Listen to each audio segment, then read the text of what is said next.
आज की कहानी है मिठाई वाला। लेखक हैं भगवती प्रसाद वाजपेयी जी। बहुत ही मीठे स्वरों के साथ वह गलियों में घूमता हुआ कहता, बच्चों को बहलाने वाला, खिलौने वाला। इस अधूरे वाक्य को वह ऐसे विचित्र किंतु मादक मधुर ढंग से गाकर कहता कि सुनने वाले एक बार अस्थिर हो उठते। उसके स्नेहा अभिषिक्त कंठ से फूटा हुआ उपयुक्त गान सुनकर निकट के मकानों में हलचल मच जाती। छोटे छोटे बच्चों को अपनी गोद में लिए हुए युवतियाँ चीकों को उठाकर छज्जों पर से नीचे झांकने लगती। गलियों और उनके अंतव्यापी छोटे छोटे उद्यानों में खेलते और इठलाते हुए बच्चों का झुंड उसे घेर लेता और तब वह खिलौने वाला वहीं बैठकर खिलौनों की पेटी खोल देता। बच्चे खिलौने देखकर पुलकित हो उठते। वे पैसे लाकर खिलौनों का मोलभाव करने लगते। पूछते, इचका दाम क्या है? ऑल इचका। खिलौने वाला बच्चों को देखता, उनकी नन्ही नन्ही उंगलियों और हथेलियों से पैसे ले लेता और बच्चों की इच्छा अनुसार उन्हें खिलौने दे देता। खिलौने लेकर फिर बच्चे उछलने कूदने लगते और तब फिर खिलौने वाला उसी प्रकार गाकर कहता, बच्चों को बहलाने वाला, खिलौने वाला। सागर की हिलोर की भांति उसका यह मादक गान गली भर के मकानों में इस ओर से उस ओर तक लहराता हुआ पहुंचता और खिलौने वाला आगे बढ़ जाता।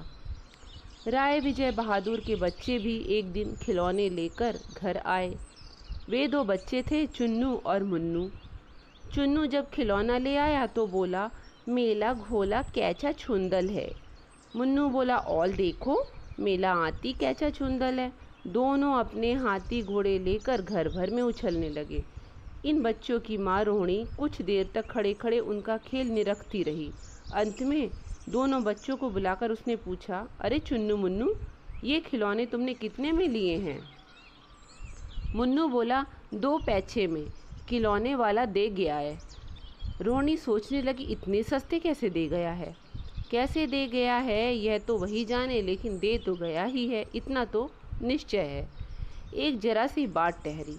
रोहिणी अपने काम में लग गई। फिर कभी उसे इस पर विचार करने की आवश्यकता ही भला क्यों पड़ती। 6 महीने बाद नगर भर में 2 ही 4 दिनों में एक मुरली वाले के आने का समाचार फैल गया।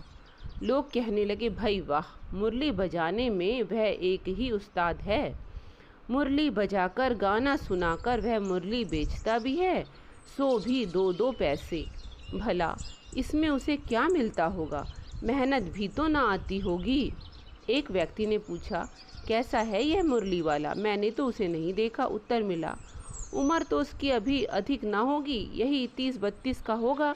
दुबला पतला गोरा युवक है, बीकानेरी रंगीन साफा बांधता है। वही तो नहीं जो पहले खिलौने बेचा करता था? क्या वह पहले खिलौने भी बेचता था? हाँ, जो आकार प्रकार तुमने बतलाया उसी प्रकार का वह भी था। तो वही होगा, पर भाई है वह एक ही उस्ताद। प्रतिदिन इसी प्रकार उस मुरली वाले की चर्चा होती। प्रतिदिन नगर की प्रत्येक गली में उसका मादक मृदुल स्वर सुनाई पड़ता, बच्चों को बहलाने वाला, मुरलिया वाला।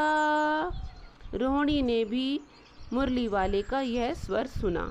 तुरंत ही उसे खिलौने वाले का स्मरण हो आया। उसने मन ही मन कहा, खिलौने वाला भी इसी तरह गा गा कर खिलौने बेचा करता था। रोहिणी उठकर अपने पति विजय बाबू के पास गई। बोली, जरा उस मुरली वाले को बुलाओ, चुन्नू मुन्नू के लिए ले लूँ। क्या जाने यह इधर फिर आए ना आए। वे भी जान पड़ता है पार्क में खेलने निकल गए हैं। विजय बाबू एक समाचार पत्र पढ़ रहे थे। उसी तरह उसे लिए हुए दरवाजे पर आकर मुरली वाले से बोले, क्यों भाई, किस तरह देते हो मुरली? किसी की टोपी गली में गिर पड़ी, किसी का जूता पार्क में ही छूट गया और किसी की पायजामा ही ढीली होकर लटक गई। इस तरह दौड़ते हाफते हुए बच्चों का झुंड आ पहुंचा। एक ही स्वर में सब बोल उठे, हम भी लें दे मुरली, और हम भी लें दे मुरली। मुरली वाला हर्ष से गदगद हो उठा। बोला, सबको देंगे भैया, जरा रुको, जरा ठहरो, एक एक को लेने दो। अभी इतनी जल्दी हम कहीं लौट थोड़े ही जाएंगे, बेचने तो आए ही हैं, और हैं भी तो इस समय मेरे पास 1 2 नहीं, पूरे 57। हाँ बाबूजी, क्या पूछा था आपने, कितने में दी? दी तो वैसे 3 3 पैसे के हिसाब से है, पर आपको 2 2 पैसे में ही दे दूंगा। विजय बाबू भीतर बाहर दोनों रूपों में मुस्कुरा दिए। मन ही मन कहने लगे, कैसा ठग है, देता सबको इसी भाव में है, पर मुझ पर उल्टा एहसान लाद रहा है। फिर बोले, तुम लोगों की झूठ बोलने की आदत ही होती है, देते होगे सभी को 2 2 पैसों में, पर एहसान का बोझ मेरे ऊपर लाद रहे हो। मुरली वाला एकदम अप्रतिभ हो उठा। बोला, आपको क्या पता बाबूजी कि इनकी असली लागत क्या है। यह तो ग्राहकों का दस्तूर होता है कि दुकानदार चाहे हानि को उठाकर चीज़ क्यों ना बेचे, पर ग्राहक यही समझते हैं दुकानदार मुझे लूट रहा है। आप भला काहे को विश्वास करेंगे, लेकिन सच पूछिए तो बाबूजी, इनका असली दाम 2 ही पैसा है।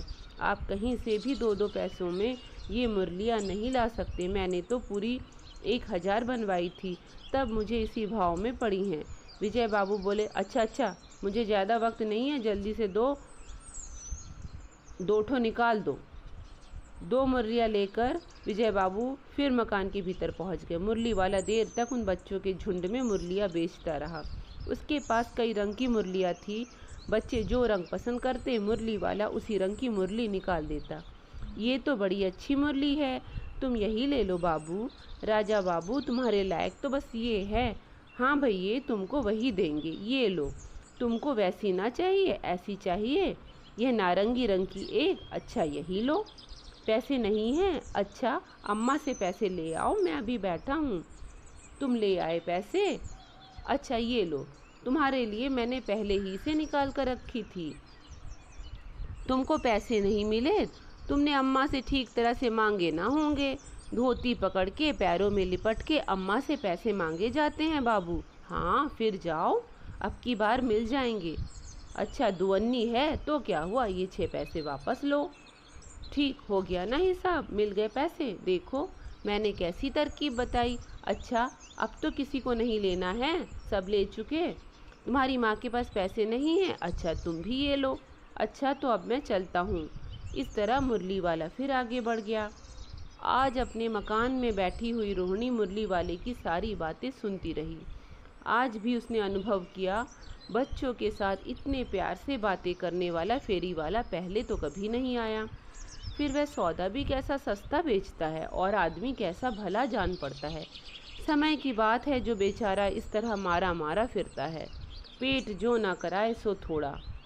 इसी समय मुरली वाले का क्षीण स्वर निकट की दूसरी गली से सुनाई पड़ा। बच्चों को बहलाने वाला मुरलिया वाला। रोहिणी इसे सुनकर मन ही मन कहने लगी, स्वर कैसा मीठा है इसका।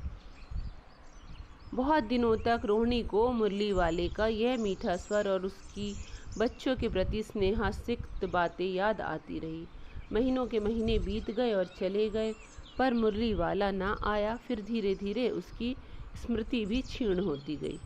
8 मास बाद सर्दी के दिन थे। रोहिणी स्नान करके अपने मकान की छत पर चढ़कर अजानु विलंबित केश राशि सुखा रही थी। इसी समय नीचे की गली में सुनाई पड़ा, बच्चों को बहलाने वाला, मिठाई वाला। मिठाई वाले का यह स्वर परिचित था। झट से रोहिणी नीचे उतर आई।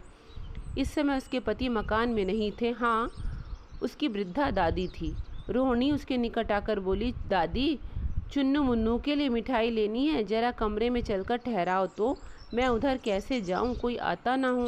ज़रा हटकर मैं भी चिक्की ओट में बैठी रहूँगी। दादी उठकर कमरे में आकर बोली, ए मिठाई वाले, इधर आना। मिठाई वाला निकट आ गया। बोला, माँ कितनी मिठाई दूँ? नई तरह की मिठाइयाँ हैं, रंग बिरंगी, कुछ कुछ खट्टी, कुछ कुछ मीठी और जायकेदार। बड़ी देर तक मुंह में टिकती हैं, जल्दी नहीं घुलती। बच्चे इन्हें बड़े चाव से चूसते हैं। इन गुड़ों के सिवाय खांसी को भी दूर करती है। कितनी दूँ? चपटी गोल और पहलदार गोलियां हैं, पैसे की 16 देता हूँ। दादी बोली, 16 तो बहुत कम होती है। भला 25 तो देते। मिठाई वाला बोला, नहीं दादी, अधिक नहीं दे सकता, इतनी भी कैसे देता हूँ, यह अब मैं तुम्हें क्या, खैर अधिक तो ना दे सकूँगा। रोहिणी दादी के पास ही बैठी थी, बोली, दादी फिर भी काफ़ी सस्ती दे रहा है, 4 पैसे की ले लो। ये पैसे रहे। मिठाई वाला मिठाइयाँ गिनने लगा, लो 4 पैसे की दे दो। अच्छा 25 ना सही, 20 ही दो। अरे हाँ, मैं बूढ़ी हुई, मोल भाव मुझे तो ज़्यादा करना भी नहीं आता। कहते हुए दादी के पोपले मुंह की जरा सी मुस्कुराहट फूट निकली। रोहिणी ने दादी से कहा, दादी इनसे पूछो, तुम इस शहर में और भी कभी आए थे या पहली ही बार आए हो? यहाँ के निवासी तो तुम हो नहीं। दादी ने इस कथन को दोहराने की चेष्टा ही की थी कि मिठाई वाले ने उत्तर दिया, पहली बार नहीं, और भी कई बार आ चुका हूँ। रोहिणी चिक्की आढ़ी से बोली, पहले यहाँ मिठाई बेचते हुए आए थे या कोई और चीज़ लेकर? मिठाई वाला हर्ष, संशय और विस्मय आदि भावों में डूबकर बोला, इससे पहले मुरली लेकर आया था और इससे भी पहले खिलौने लेकर। रोहिणी का अनुमान ठीक निकला। अब तो वह उससे और भी कुछ बातें पूछने के लिए अधीर हो उठी। वह बोली, इन व्यवसायों में भला तुम्हें क्या मिलता होगा? वह बोला, मिलता तो भला क्या है, यही खाने भर को मिल जाता है, कभी नहीं भी मिलता, पर हाँ संतोष, धीरज और कभी कभी असीम सुख जरूर मिलता है, और यही मैं चाहता भी हूँ। सो कैसे, वह भी बताओ। अब व्यर्थ में उन बातों की चर्चा क्यों करूं, उन्हें आप जाने ही दे। उन बातों को सुनकर आपको दुख ही होगा। जब इतना बताया है तब और भी बता दो, मैं बहुत उत्सुक हूँ, तुम्हारा हर्जा ना होगा, और भी मिठाई मैं ले लूँगी। अतिशय गंभीरता के साथ मिठाई वाले ने कहा, मैं भी अपने नगर का एक प्रतिष्ठित आदमी था। मकान, व्यवसाय, गाड़ी, घोड़े, नौकर चाकर सभी कुछ था। स्त्री थी, छोटे छोटे 2 बच्चे भी थे। मेरा वह सोने का संसार था। बाहर संपत्ति का वैभव था, भीतर सांसारिक सुख का। स्त्री सुंदर थी, मेरा प्राण थी। बच्चे ऐसे सुंदर जैसे सोने के सजीव खिलौने। उनकी अटखेलियों के मारे घर में कोलाहल मचा रहता था। समय की गति, विधाता की लीला। अब कोई नहीं है बहन, प्राण निकाले नहीं निकलते, इसीलिए अपने उन बच्चों की खोज में निकला हूँ। वे सब अंत में होंगे तो यहीं कहीं, आखिर कहीं ना कहीं जन्मे होंगे। उस तरह रहता तो घुल घुल कर मरता, इस तरह सुख संतोष के साथ मरूंगा। इस तरह के जीवन में कभी कभी अपने उन बच्चों की एक झलक सी मिल जाती है। ऐसा जान पड़ता है जैसे वे इन्हीं में उछल कर हंस खेल रहे हैं। पैसों की कमी थोड़े ही है, आपकी दया से पैसे तो काफ़ी हैं, जो नहीं है इस तरह उसी को पा जाता हूँ। रोहिणी ने अब मिठाई वाले की ओर देखा, उसकी आंखें आंसुओं से तर है। उसी समय चुन्नू मुन्नू आ गए। रोहिणी से लिपटकर उसका आंचल पकड़कर बोले, अम्मा मिठाई मुझसे लो, कहकर तत्काल कागज़ की 2 पुड़ियों में मिठाइयाँ भरकर मिठाई वाले ने चुन्नू मुन्नू को दे दी। रोहिणी ने भीतर से पैसे फेंक दिए। मिठाई वाले ने पेटी उठाई और कहा, अब इस बार ये पैसे ना लूँगा। दादी बोली, अरे अरे ना ना, अपने पैसे लिए जा भाई। किंतु तब तक आगे सुनाई पड़ा उसी प्रकार मादक मृदुल स्वर में, बच्चों को बहलाने वाला मिठाई वाला। तो ये थी आज की कहानी। प्रस्तुतिकरण अगर पसंद आई हो तो लाइक कीजिएगा, शेयर भी कर दीजिएगा। चैनल पर नए हैं तो सब्सक्राइब कर लीजिएगा। धन्यवाद।